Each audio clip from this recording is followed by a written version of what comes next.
And I will just start again to say that this is to hybrid or not to hybrid. Once again, address all questions to me in the chat. Keep yourself on mute. And our three panelists today are here to share their experiences doing hybrid meetings in their clubs.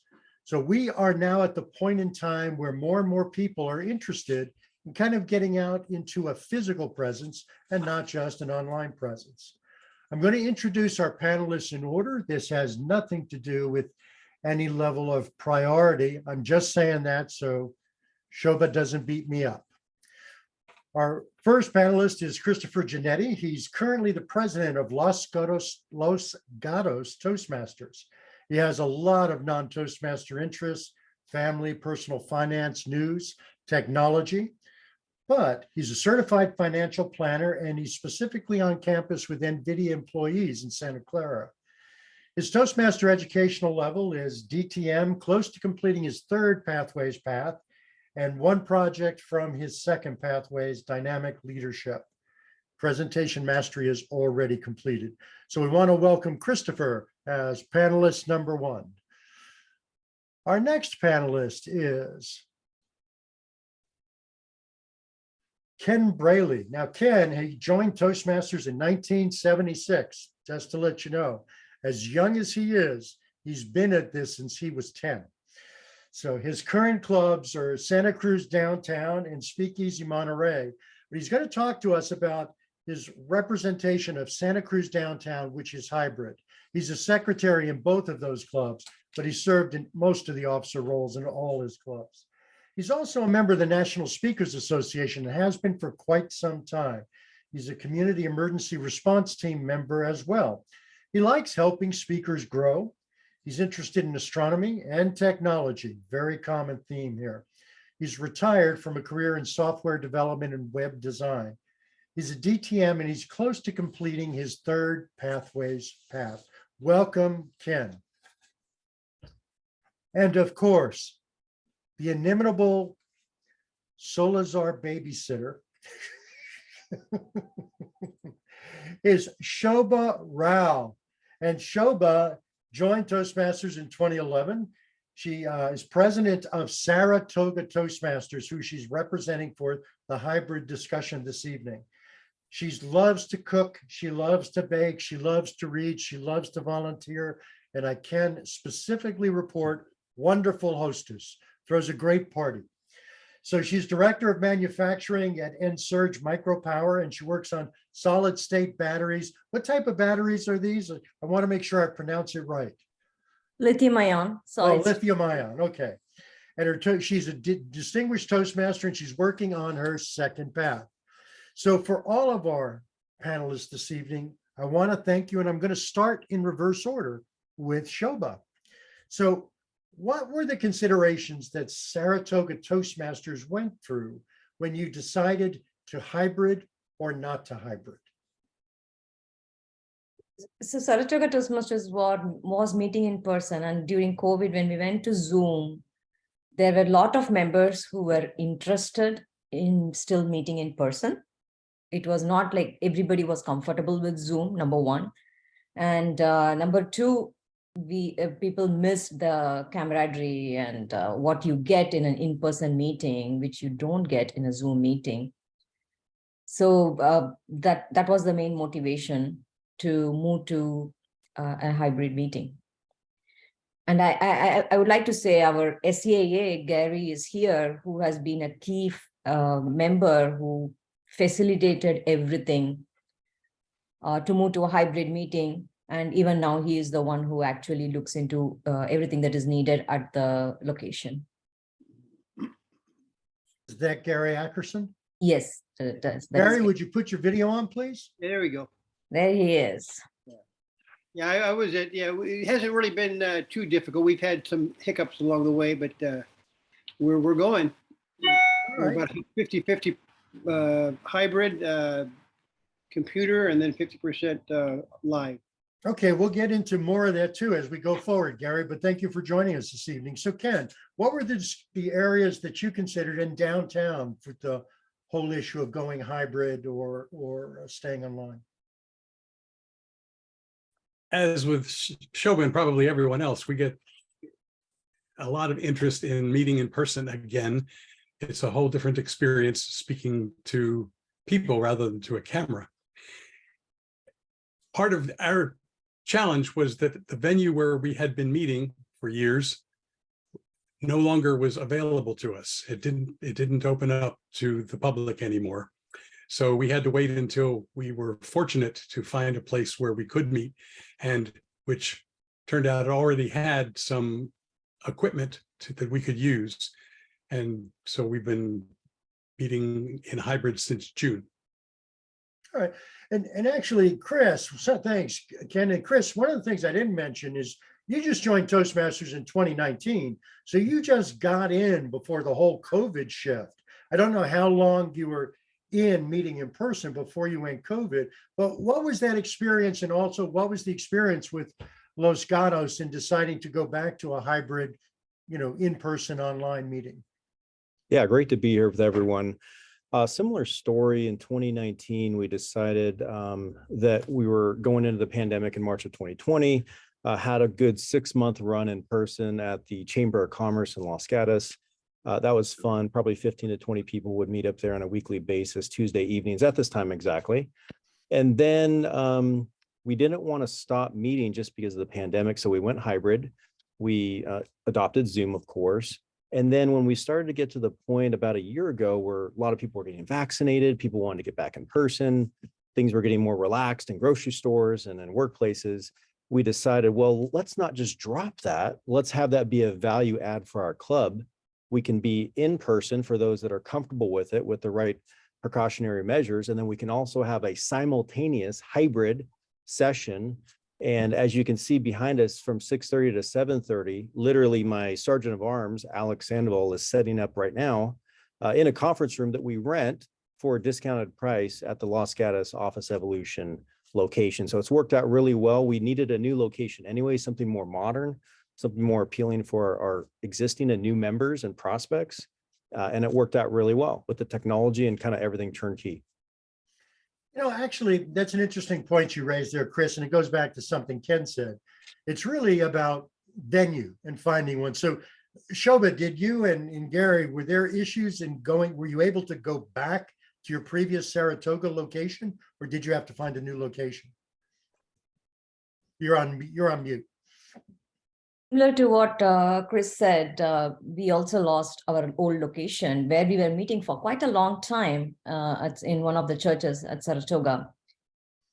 I will now give it to Gary. He can tell you what he did to find a new location right now. We really struggled and looked at various locations before we honed in on this one. Yeah, I got real lucky. I just went down Saratoga Avenue a little ways and found a place at the Lutheran Church, and we meet in this building they have in the back of the church.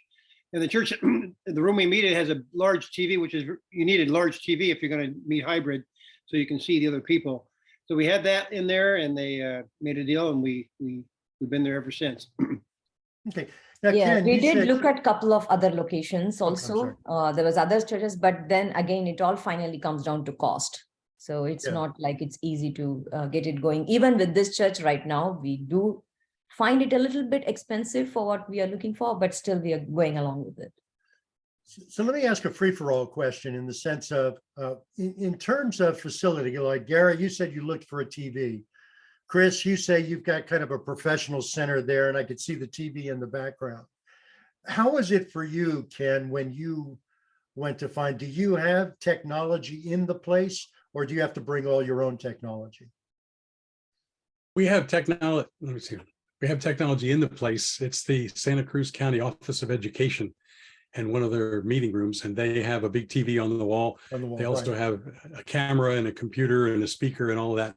Oh. But I also have all the equipment needed, so I can run it even if we had none of that. So, and I have done that for other organizations as well. And once I tried it for our meeting as well, just bringing all my own stuff and setting it up. Okay, I'm going to leave it up to all of you. What's step one? I'm going to say step one, find an appropriate location. What's the next step? What do people need to think about setting up their hybrid? Find somebody who's comfortable with technology, who can play with all the pieces. So they can call you Shoba, Gary, or Chris. Call Gary. I just use my computer every week. I sign on to. Yeah, Zoom. our technology is very simple and straightforward because we are not in a place where it is conducive for technology, right? It's in a room in a church. The one thing, as Gary mentioned, is we got a monitor, a TV monitor, big enough, not too big. So which he connects to his laptop. He sets it up every morning. And then over time, we figured out all the things that could be improved. So now you have a microphone, separate microphone so that we can do it. And then you have one more, people either bring their phone or another laptop, which is facing the room so that the audience can also be seen by others who are in Zoom. So right now we are in a decent place. We got it covered. I think those are the few things that you would have to think. What is the experience for people in Zoom? Can they really get what you are doing in person? Especially when giving speeches, right? And then the other thing is, what is the experience for the people in person to listen to people who are in Zoom? I think if we take care of those with technology, we are good. And Shoba touched on this a little bit, but Carrie Lynn also asked in the chat to me about, do you use one or two cameras? So for Ken and Chris, how are you using your cameras to share that experience for people in the room as well as people on Zoom? Yeah, Solarzar, that's a great question, and we've experimented with a lot of different things. I mean, this is not something that everyone on this conference is going to instantly get, right? It's going to take, weeks or months of reiteration and experimentation. And I would also add, Solarzar, that, at a bare minimum, you just need a laptop. I mean, that can give you the basic experience. If your Toastmasters club is 10 people, 8 people getting around a table, put the laptop at the end of the table, have a view of the members that are there in person, and be close enough to where the members in person can see those that are there virtually, gallery view or speaker view. So if their voice comes through, then they're full screen. I mean, that would help. Obviously, if Shoba said, you can get a pretty inexpensive TV, 24-inch or something, have that with your computer, HDMI cord, and then maybe a third-party camera on top of that, that can be a really nice setup. Or the best case is if you have a facility that has all that kind of turnkey and you just plug and play. But there's lots of considerations for that. Now, the question about 2 cameras, I think that we've experimented a lot. We have tried 2. We've had feedback that, the camera was too far away. Well, we did that because we wanted to show the entire room is filled with 8, 10, 12 people there in person. So people know it's not just an empty room with one podium and one speaker, right? So we pulled back, but then individuals said we can't see their face. So then we kind of brought it forward, but then individuals didn't know how many people were in the room. So yes, it does help to have 2 cameras, one for the speaker when they're speaking or doing table topics, whatever that time is, and one to pull back. And you can have 2 HDMI ports or USB ports on your computer and kind of toggle back and forth. But the third consideration is that you need to have someone that's, first of all, remembering to go back and forth with the different camera views and is comfortable enough to do it in a seamless way. So Ken, you also had raised your hand to answer this question. So let me take it now to you to see what you would like to add or explain.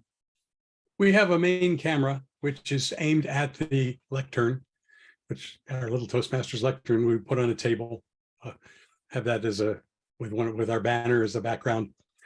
And I've also taken my phone and dialed into Zoom with my phone, put that on a tripod aimed at the room. So it's its own square on the gallery view. And if people want to see a bigger view of that, they can pin that for a minute and see what the room looks like as a whole square, as the whole screen. The issue with us is we're in a big room. And because we're in a big room and because of COVID, we're not sitting all right next to each other. And consequently, it looks like it doesn't look very filled, but at least people can see that there are people in the room. So how about Gary? Gary, Shoba mentioned the 2 cameras, but do you do something similar? Do you go ahead. Yeah, we've done a thing with a camera on a thing. We've done that a few times. And I've got a cam, one of those cam thing, what they're called. we've done that. We want to get that more consistent. Sometimes the phone one doesn't work very well, but we've done that. Yes, everything they're talking about, we've done the same thing. Yeah, so yes, very similar to Ken, we use Gary's laptop camera. We don't have a specific camera, so he has his Mac, and that is used for the to look at the podium when someone is standing and speaking.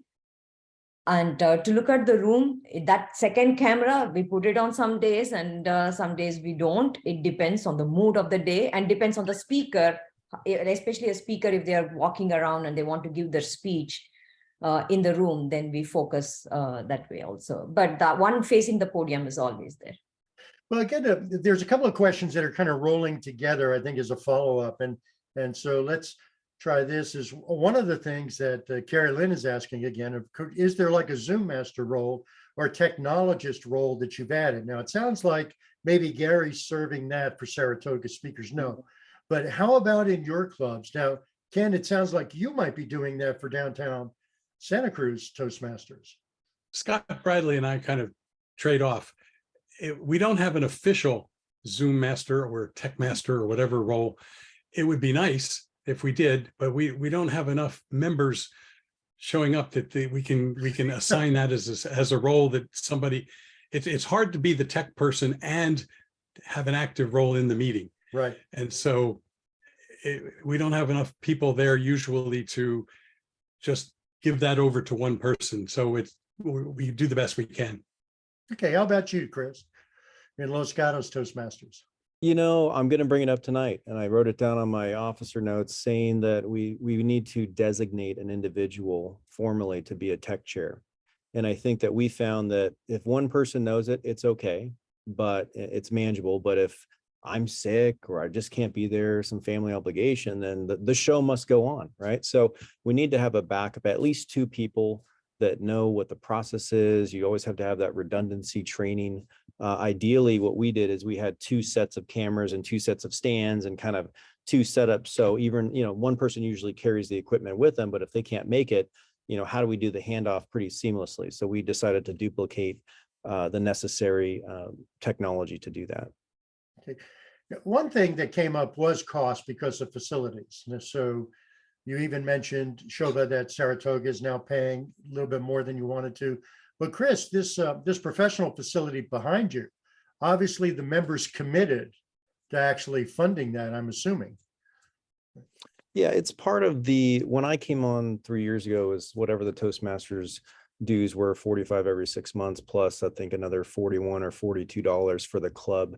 And that goes into technology, socials, different things that we do and that we need. So I came in, we couldn't really find a community center or a church that would take us on. And so I came over here, and it was modern, it was spacious, it was meant to be rented out to professionals in the area.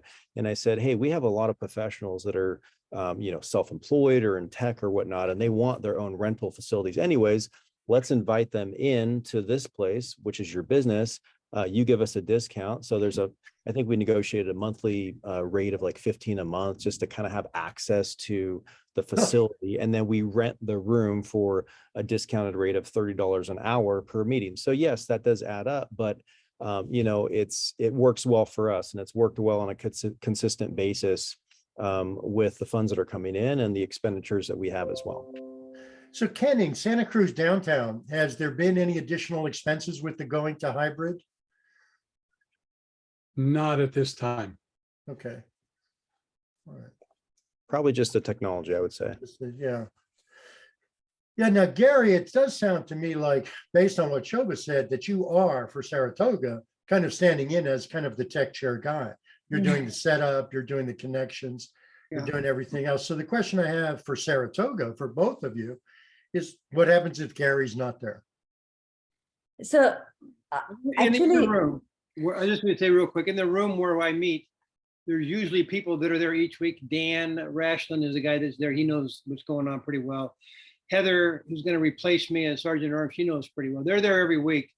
So I kind of have backup, but that's a good question though. We should, if I was sick, that'd be rough. yeah, I in fact, when Chris was saying that, something I was thinking, but we all have at least as president, I do have the Zoom password. So if Gary is not there, one of us can easily set it up. And as he mentioned, we don't have a tech master. There is no, Gary brings his laptop and makes the connections.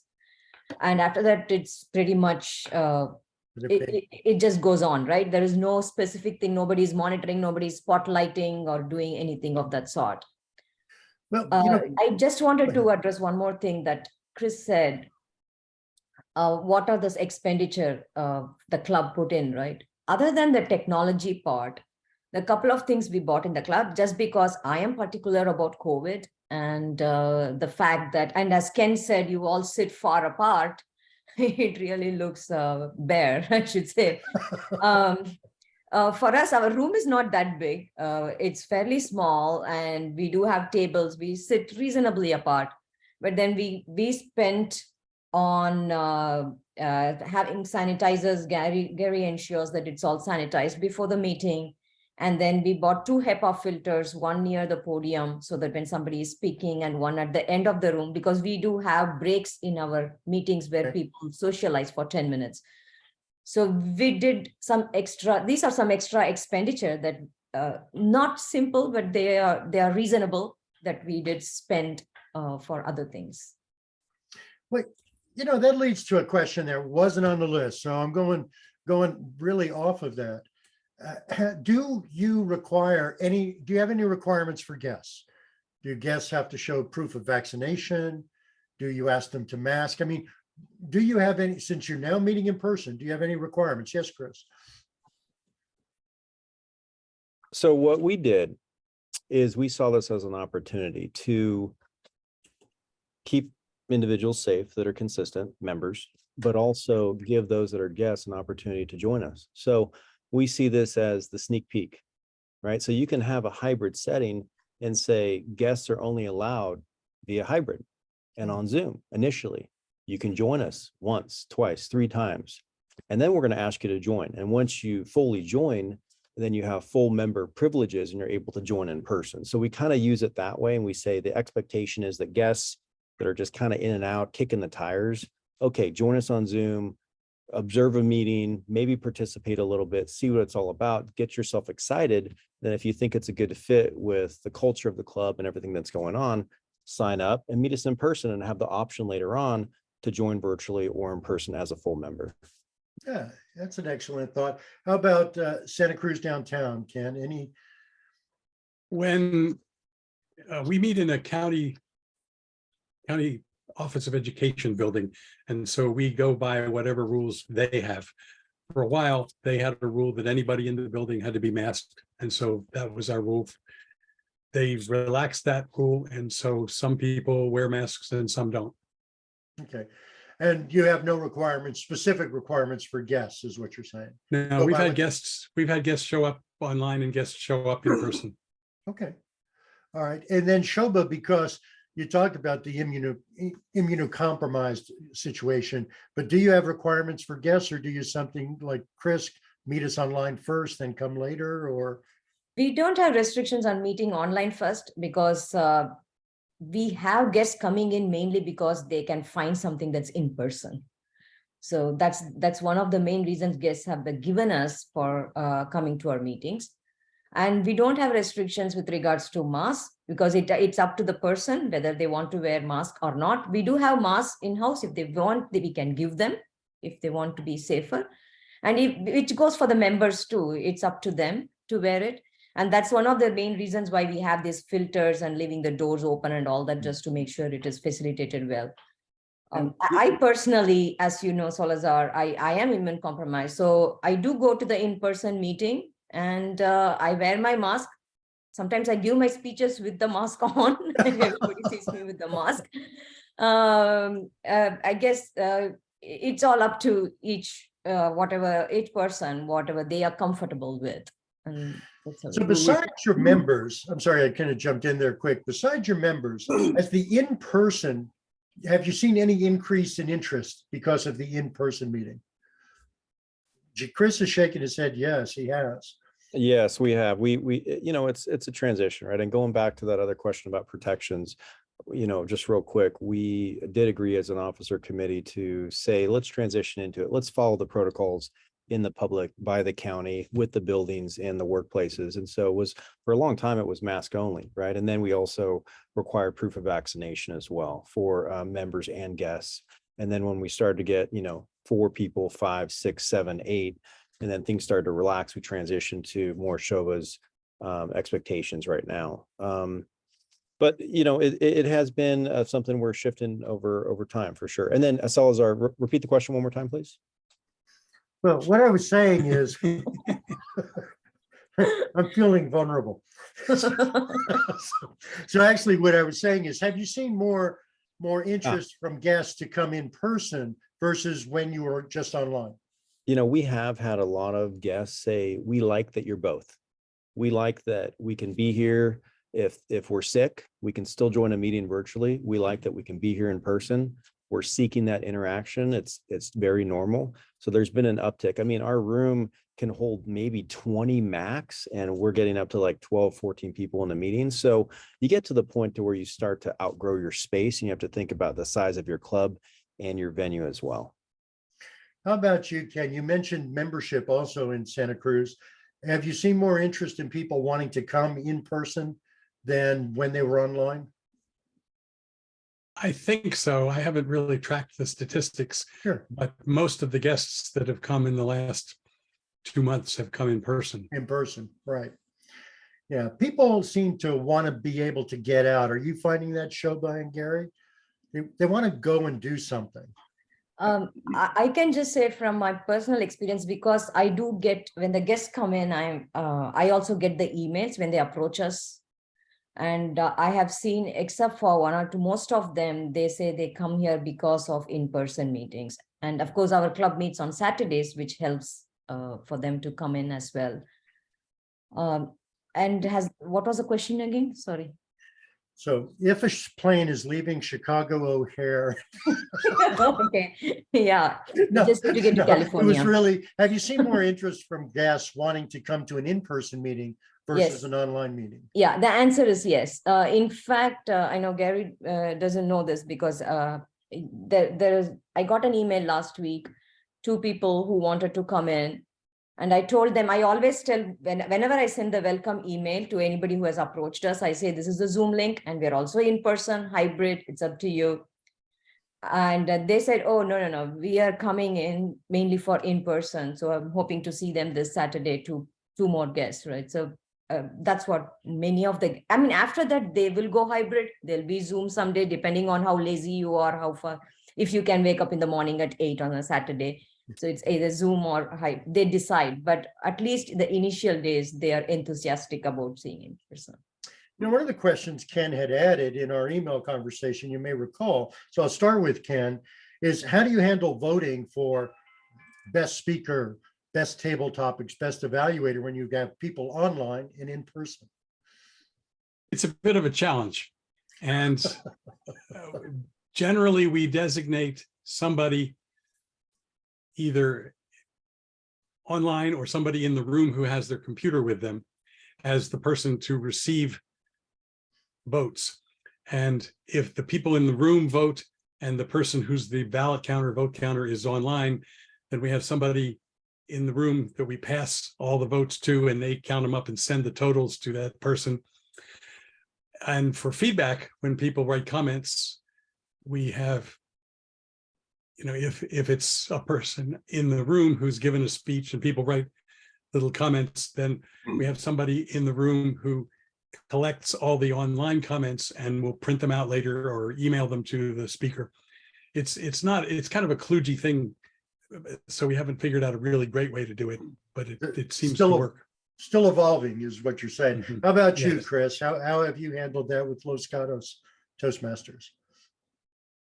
Well, the founding member of this club, like many other clubs, is in the engineering field. So when I got on, there was a lot of EV poll EV. It was a kind of a website, and you'd go on your phone and everything would be preloaded, and you could just put in your feedback anonymously for speakers and do rankings.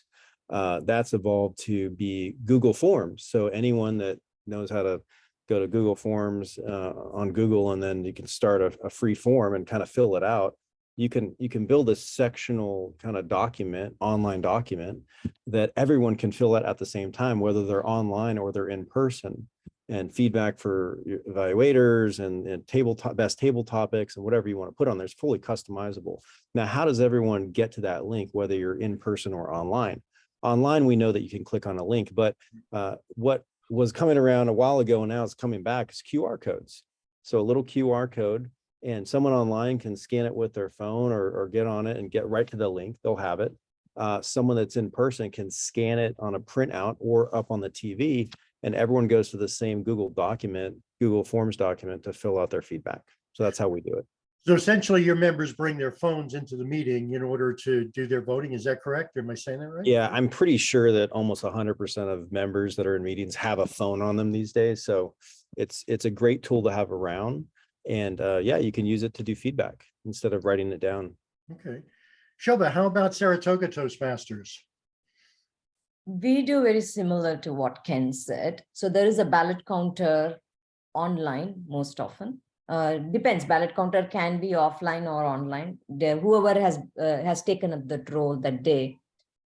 And one person online either does it via Google Forms, or it's up to them. They can even get the best speaker, best evaluator, all that via chat from the online folks. And then they will interact with one person who is in person. Because we do write evaluations and we do vote with paper. Saratoga has been around for 1957, I think, Gary, correct me if I'm wrong. 63. Yeah, so we have been around for so long, and we have some veteran members. We're all used to writing long evaluations, and we have a formula going on. We do that all the time. So we still keep that going. Whoever is in person, that person does that, and then just those two people talk. And so far it's been working. We have not had any major hiccups, right, Gary? I mean, do you have anything? Yeah. Works, yeah. One thing else you notice with the hybrid, when you have all these ribbons and stuff, you're used to giving ribbons out. Now someone will win and you can't do the same kind of stuff again. That's one thing.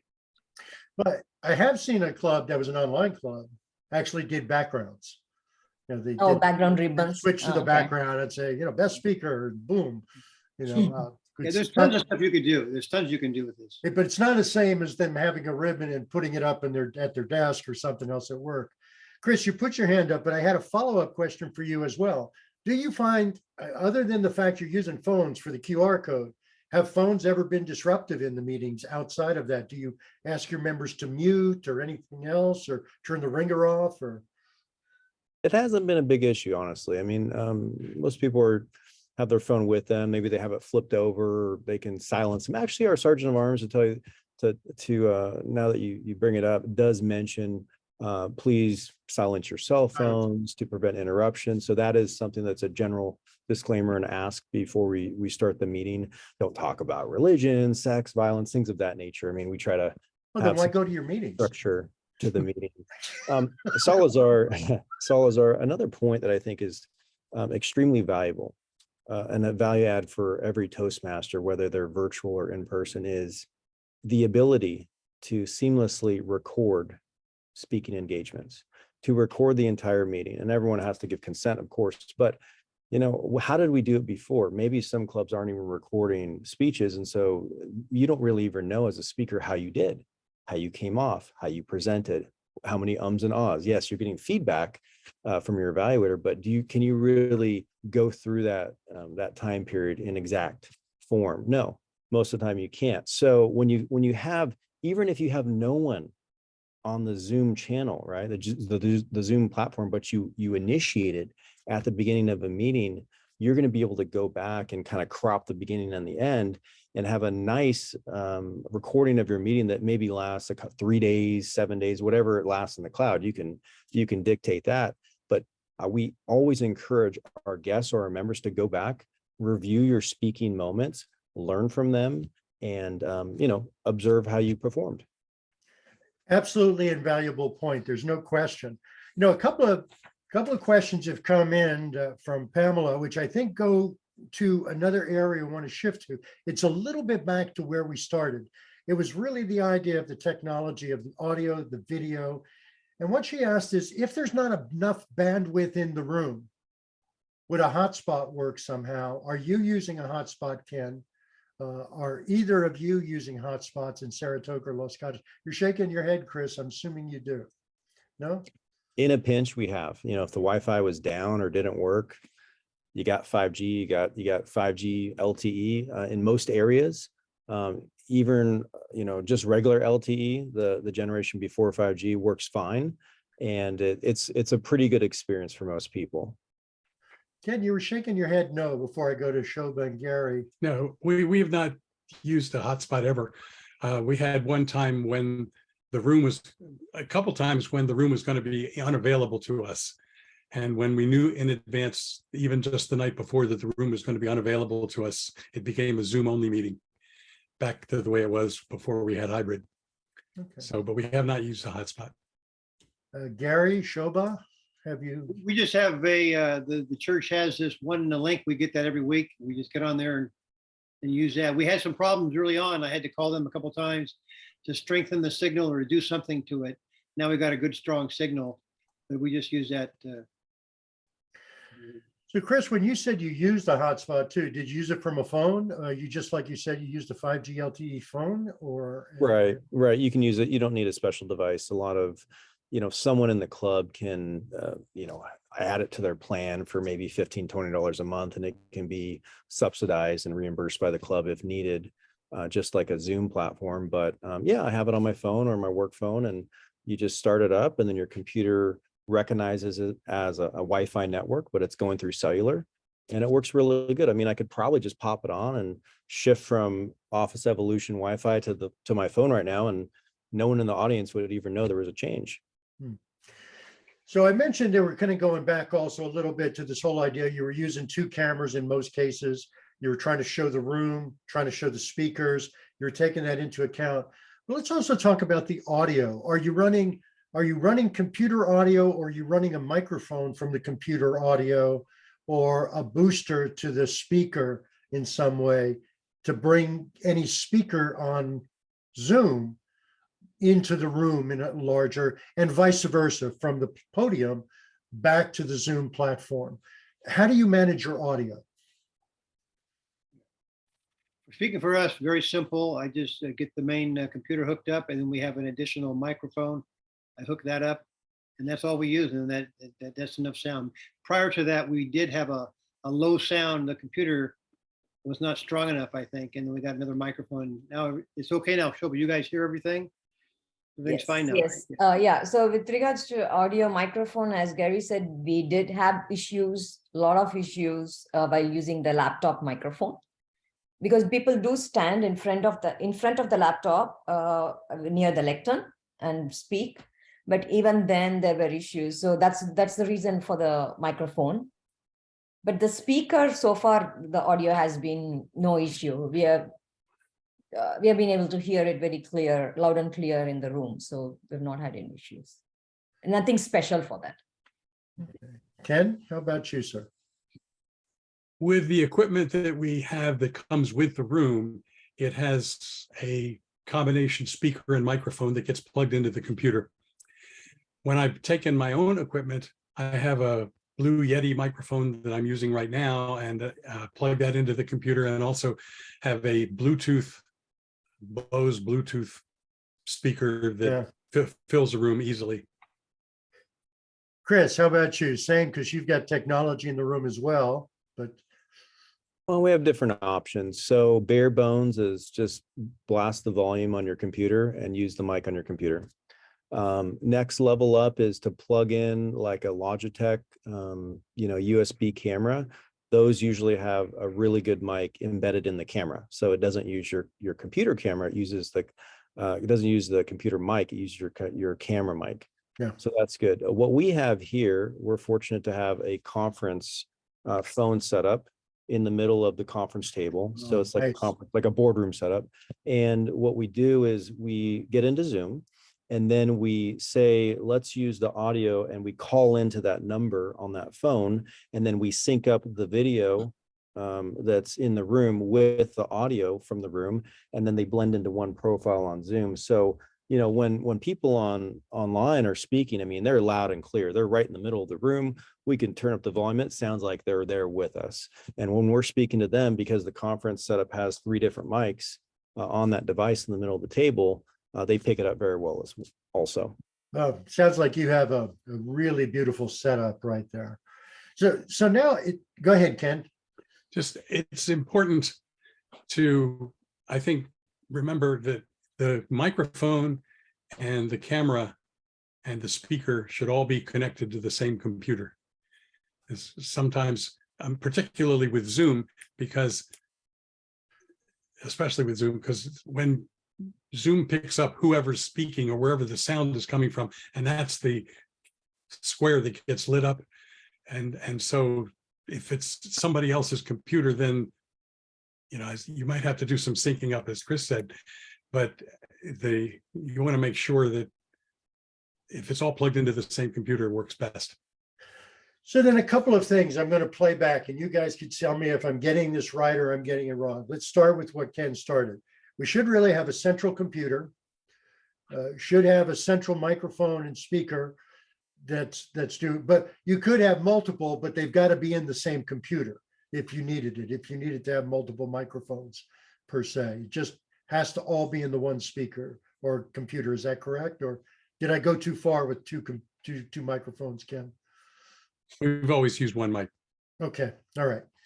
And then the other thing, and I'll get to you in a moment, Chris, the other thing I wanted to mention, it sounds like all of you have found locations that have technology in them already that you can use as a starting point of your tools going forward. It wasn't just a 4-wall room that you walked into and set up all your own technology. You had someone to work with, some technology to work with. So. Yes, and as I mentioned at the beginning, I have done it with a room that was just, all it had was the internet connection, and I brought all the equipment and set it up and had a projector to put a big image on the wall because we didn't have a big TV in that room. Yeah. So that worked.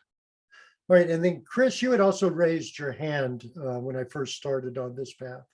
Did you have something you wanted to add? Just something to add, Solarzar. I was thinking one of the options too for pretty good audio would be to start the Zoom meeting and then sync Zoom with your cell phone, meaning like you just kind of call in as a call-in user to the meeting, and then you put in your meeting ID and your participant ID, and then the video and your cell phone will sync. And the reason for that is that you can put your cell phone on speaker mode, and so it's very loud, and you can move it around the room if you need to, or place it where the optimal place is for the speaker versus the camera or the projector maybe being a lot farther away. So we can see your room behind you, Chris, so we get an idea of the sizing. Ken, how, in looking back at Chris's room behind him, what is roughly the size of the room that Santa Cruz Downtown Toastmasters is meeting in comparison? It's considerably bigger, and I don't know precisely how big it is. Yeah, maybe. I didn't mean dimensions. I just meant in comparison what we're seeing. Because the room itself has about, when it's all set up, maybe has 10 tables, 10 round tables. Oh, wow. It's like a big training room. Okay. And how about you, Shobha and Gary, in comparison? He's actually walked to show us the room now. I think our room, Gary, I think might be around this, right? Somewhat, maybe a little wider. A little bit wider and maybe a little bit shorter. A little bit, yeah. Okay. So probably a similar dimension. So then thanks so much for doing that, Christopher, by the way. That really was great. So what, in terms of audio stability, did you have to go through to get to the audio? What in terms of camera stability? So the people here want to now start meeting hybrid. Okay. They need to, one, find a facility, preferably a facility with some technology, if that's available. But as you said, Ken, with somebody with knows that's not necessarily. How do you want them to stabilize their audio and their video for those meetings to give an equitable experience to online and hybrid and in person. Is that too broad a question? I'm not sure what you mean by stabilize the audio and video. Well, for instance, And we're all on Zoom right can I say something, Solarzar? yes, It's not about stabilizing, but I just want to say for any club, if you want to go hybrid, just start. That's the way we did. With whatever minimum technology or maximum technology, whatever you have, right? I think if we start, then we know all the issues there and you go attacking one by one, it evolves over time. And that's what we did in our club. As Gary said, we had the TV monitor and he just brought his laptop. That's all we had. Then we had issues with Wi-Fi. We had issues with people not able to hear. Like every other weekend, it was like, oh, I cannot hear you. I cannot hear you, right? I mean, it just went like that for a few weekends. And then we, as he said, he called them a couple of times and we have done hotspot a couple of times. We have done all that. And so it evolves over time. I mean, just a tidbit to start. you know, Shobha, that's actually the type of answer I was looking for, in the sense of maybe I just didn't ask a clear question. It's like, but I like that. Just do it. Take the risk, do it. If you find out people online can't hear you, resolve that next meeting. Yeah. Find out people in the room can't hear people online, resolve that next meeting, but do it. The thing is to go ahead and do it. As Darren LaCroix says, we come to Toastmasters to practice and fail. So So Yes, the- Chris. one quick point is, for example, tonight, our Toastmaster is virtual. So he's the one that Tom Bartese is running the meeting remotely, and there's no mandate they have to be in person or not. Of course, it's probably better if they're in person, but I mean, he's on the TV talking to the audience and introducing the speakers and everyone and orchestrating the meeting as he would in person. So it just goes to show that after you get the hang of it, it can become very natural. And another point also is that the magic of having a really good cohesive hybrid meeting is making sure that you're acknowledging everybody. You're looking at the eyes of your in-person members, and you're looking at the eyes and the squares of your virtual members. Sure. And you're looking at the camera. When you're speaking to the virtual members, you're looking at the camera, so they have that connection with you and they feel like you're actually looking at them. Right. And so people don't feel left out. Just because someone's hybrid or they're on the computer, that doesn't mean we don't ask them to participate in tabletop, or so we don't welcome them to our club and ask them, what interested them in joining us in the first place for that night session. So just an important point for everyone. excellent. And Ken, you wanted to say something before Chris started as well, in response to what I said. Yeah, I just to kind of build on what he said there, is we don't have any requirements of what roles need to be remote versus in person. In fact, most of the meetings, our president doesn't show up, but In we're person, you meeting mean, in person. in right? person. Yeah, Yeah. we're meeting 7:15 Friday morning. So, people have to deal with traffic, and he sometimes chooses not to deal with traffic. But I had one thing I wanted to add. I got a lot of benefit. There's a lot of YouTube videos that talk about how to do hybrid meetings in Toastmasters. And I'm going to put it in the chat, one sequence of videos or a set of videos, if you want to follow, that I learned a lot from. It gives a lot of talking about audio, talking about video, talking about equipment on a budget, equipment if you have more money, a lot of different possibilities. I'll just add it to the chat. And if it's something that you can find a lot of good information in there and other videos online about putting together a hybrid meeting. And the recommendation is, as Shobha said, is start where you are and start small. And before we did our first hybrid meeting, we had a test session where we had some people who were going to stay at home and some people who came into the room and set up the equipment and just tried to get the pieces to work before we actually tried it in a meeting. Great idea. Did you do something like that in Saratoga? Did you do a test session, or you just went live? You just said, I don't remember actually. Gary, did we do? It's been quite a while since we have been Just hybrid. start up one day and it worked, I think. We had the TV, everything worked. Yeah. We've just been tweaking it every day. I don't remember doing a session. I think we just started. Yeah, we Yeah. didn't even. How about you, Chris? Did you guys do a test or you just, Yeah, we've done several test sessions in the beginning, and then it was more give us your feedback, and then those that were usually in person, they maybe one night they couldn't make it and they joined virtually and they gave us some feedback as well, like myself. I realized there were some things that we should change. Now, another benefit of the hybrid model is that if you have a display, you can have things ready to go, like an agenda, right? So I have the first slide is going to be our members, their faces, their roles, their pictures and names, and how many members we currently have. And then, here's what we have going on, the highlighted items for the next month or two, right? Here are the ways and the openings for different roles in the future. And then here's our agenda and the word of the day and everything else. So we use Zoom to say, someone's going to share their screen, virtual or in person. They're also dialed in to share the agenda. Everyone in person can see it because it's right in front of them. Everyone online can see it. And I've had a lot of guests or members say, hey, look, I really like how it's so organized. We know exactly what's going to happen. There's a clear agenda.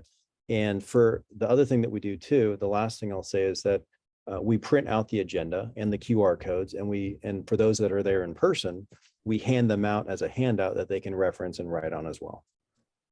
so actually you're doing the best of both worlds for both worlds in essence. Yeah. And Yeah. both of you touched on it. I'll go to Shobha as well, because it was one of the questions did you have any restrictions in Saratoga initially? Did your Toastmaster have to be in person? And speakers? No, so you just let it happen as it happened. That's it. I don't think we did anything specific. Gary, do you remember anything? Excuse me, everybody had shots. We made sure we were vaccinated. That was there. Regarding the roles, we didn't have anything, right? Yeah, nothing for that. Yeah. Okay. And I'm assuming with that as well, this may seem like an obvious question you've answered. So if I'm the evaluator of an online speaker, I didn't have to be online. I could be in the room as well, or vice versa. It didn't matter. No roles had any restrictions of place or presence. I have a just quick thing. Like we have a couple of members, especially one member who is very particular that when he is giving a speech, he wants in person, preferably an in-person evaluator.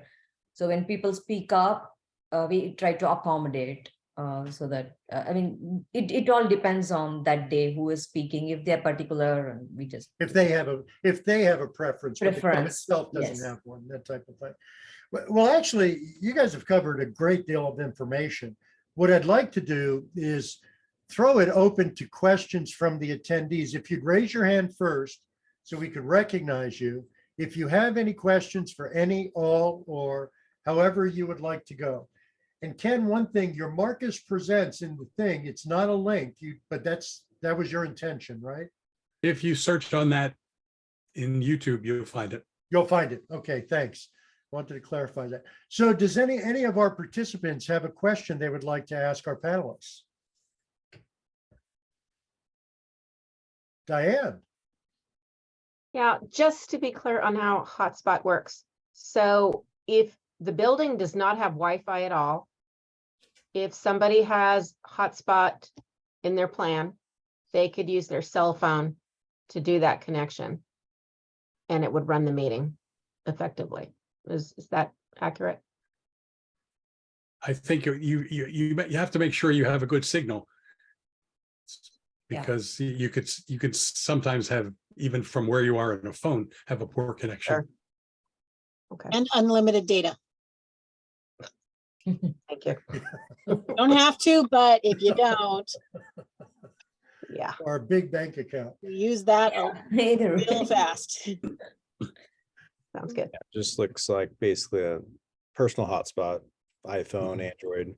You can just Right. check and see how much it would be to add it. It should be, most individuals have an unlimited plan these days, and you should be able to add it on in a pretty cost-effective way. So let me follow up on that a little bit. And once again, for everybody else, if you want to raise your hand and ask a question of our panelists. But you're now into hybrid. So you've done Zoom, you've done in person, and now you're into hybrid. Is this the way of the future? Would you recommend this is the way to go? Or would you prefer one way or the other? Which means online or hybrid or in person?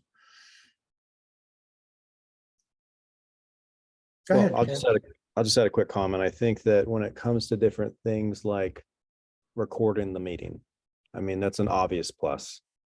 Even if you have nobody in your virtual audience, I love that. And members love it and guests love it. Also when you want to have an open house.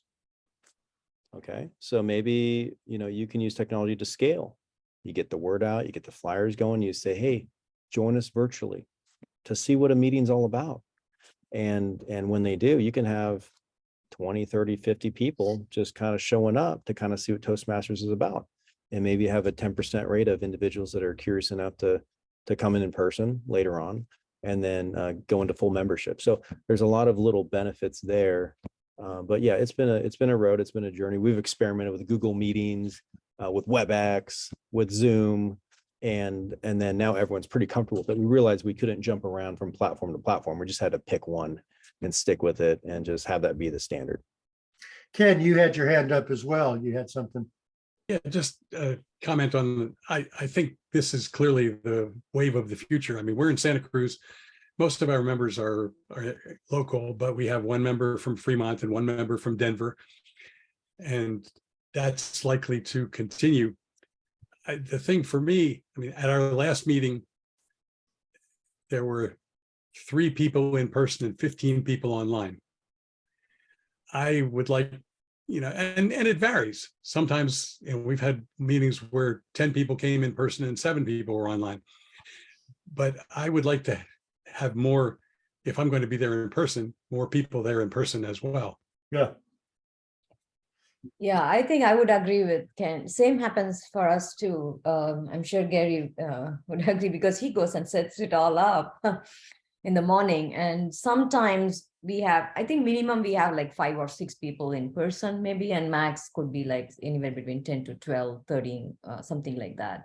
Mhm. But it does give the flexibility for folks if they have some, because we have 2 hours meeting, not even 1 hour. So people have to spend time, commute, come to the church.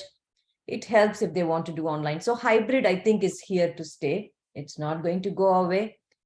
But this does give a path for people both ways, for those who want to be in person. And I personally, for me, I actually like in-person meetings.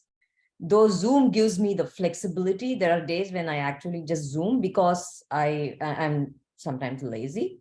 But I do like in person. I miss that because I am a speaker who feeds from the audience. That's the way I speak. So to me, seeing the audience in small, tiny bits doesn't help. So it all varies. And I think hybrid will give the best of both the worlds for all types of speakers. Right? There are so many new speakers who thrive with technology and Zoom, which people like me are really not that great. Yeah. Well, I feel like it's also an expectation that speakers, presenters, Toastmasters are good at both, right? We know now, Yeah. after living after 2 or 3 years in this new environment, that for those of us that are still in the workplace, that it's expected to show well in person, but also virtually. And so you can be the best speaker in person, but if you fumble with the technology and your camera's off angle, and you forget to put on your virtual background, or you don't have it properly positioned and staged well, you're not going to come off like a great speaker. So I think it's really good to practice in both venues, and to be able to be nimble enough to go back and forth. Excellent point. Now, Valerie came back to a question that really was discussed earlier. And so I'm just going to use it kind of as a summary and let all of you once again respond as you see.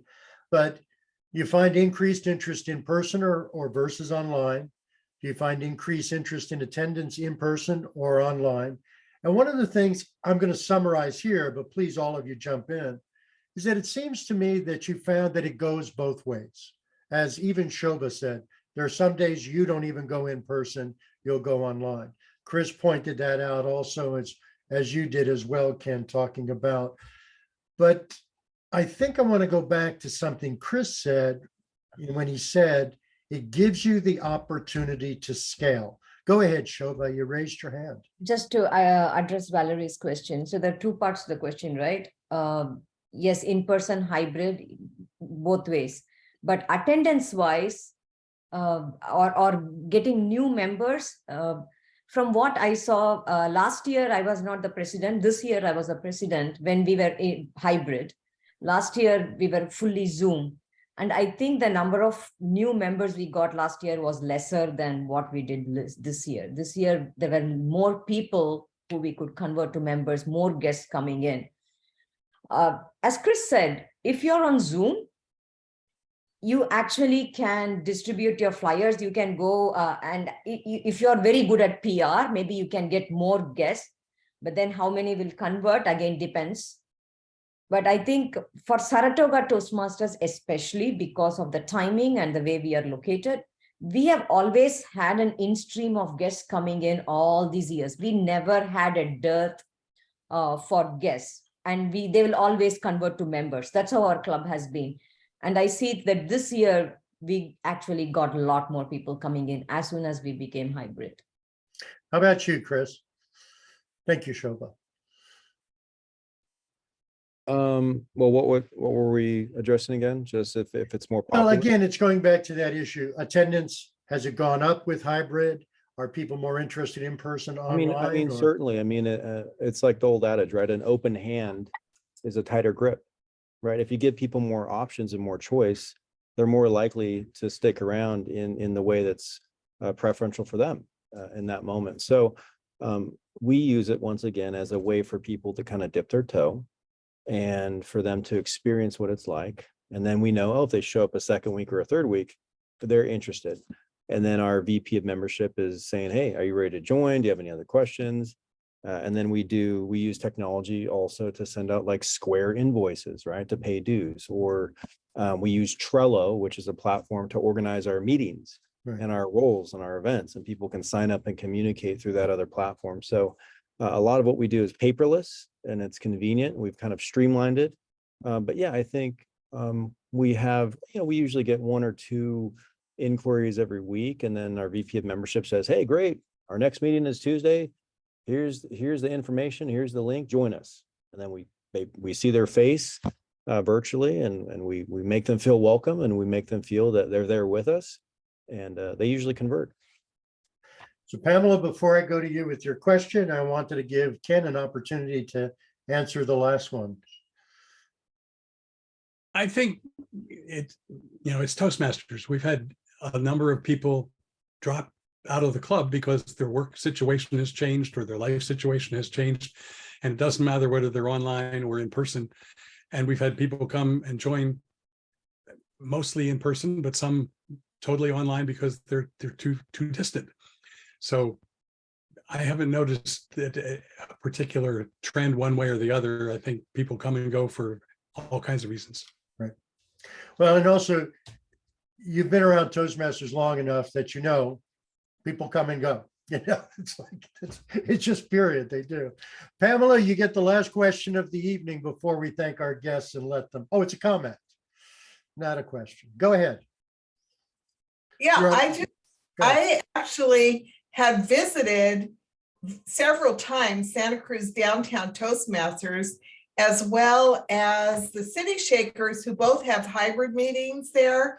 And it is wonderful as a guest to see how well run it is, how professional, and it really, the way that they are presenting to the whole group, I really feel included and participating, and it's been a great experience for me to see how well these two clubs have been running their meetings. I'm really impressed by it.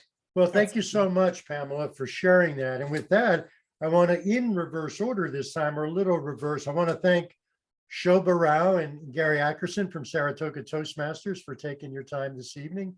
Christopher Genetti, really haven't had an opportunity to meet you before tonight except email. Thank you so very much for sharing your experience with Los Gatos Toastmasters and all you're doing. And Ken, I've known you for a long time, but once again, I love when you step to the forefront and share your experience with all the rest of us. Ladies and gentlemen, any final words from any of you before we say good night, good luck, and let Christopher get to his executive committee meeting? Just one quick thing. Pamela hit the nail on the head.